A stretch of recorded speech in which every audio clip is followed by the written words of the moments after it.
আলোর নিচেই অন্ধকার। খ্যাতির সুড়ঙ্গ বেয়ে যখন ছুটে চলছেন ক্রিকেটার নাসুম আহমেদ, তখন শেষ বয়সে দরিদ্রতায় ধুঁকছেন তারই বাবা আক্কাস আলী। ছেলের সাথে যোগাযোগ না থাকায় পেশা হিসেবে বেছে নিয়েছেন সিকিউরিটি গার্ডের চাকরি। যদিও না, প্রথম দেখায় মনে হতে পারে সাধারণ কোনো নিরাপত্তারক্ষীর প্রাত্যহিক জীবনযাপন।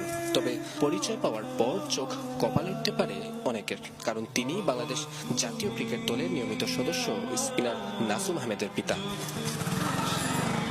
প্রায় 4 বছর ধরে ছেলের সাথে তার কোনো যোগাযোগ নেই। জীবন চালাতে চলতি বছর থেকে সিলেটের হাউজিং স্ট্রিট এলাকায় 8,000 টাকা মজুরিতে নিরাপত্তারক্ষীর কাজ নেন তিনি। এখন সেই টাকায় চলে তার জীবন। তবে বাবা হিসেবে নাসুমের প্রতি কোনো অভিযোগ নেই। ছেলে কষ্ট পাবে বলে এড়িয়ে যান সবই। বিগত 5 বছর কোনো যোগাযোগ নেই। আমি বড় কিছু করে এটা আমি দোয়া করি, কিন্তু আমার তার কাছে কোনো অভিযোগ নেই। বাবা হিসেবে চাওয়া পাওয়ার কিছু নেই। নাসুমের আত্মীয় এলাকাবাসী জানান, নাসুমের বিয়ের পরই বাবা ছেলের সম্পর্কে শুরু হয় টানাপোড়েন। যদিও তীব্র অভাব আর কষ্ট সহ্য করে নাসুমকে ক্রিকেটার বানানোর বড় অবদান ছিল আক্কাস আলীর। আমরা বাঁচি যাই খুব মায়ারও আছে, কিন্তু গীতার লাগে যে বিয়ার পর থেকে গীতা হয়েছে আমরা নিজেও বলতাম পারি। তো বড়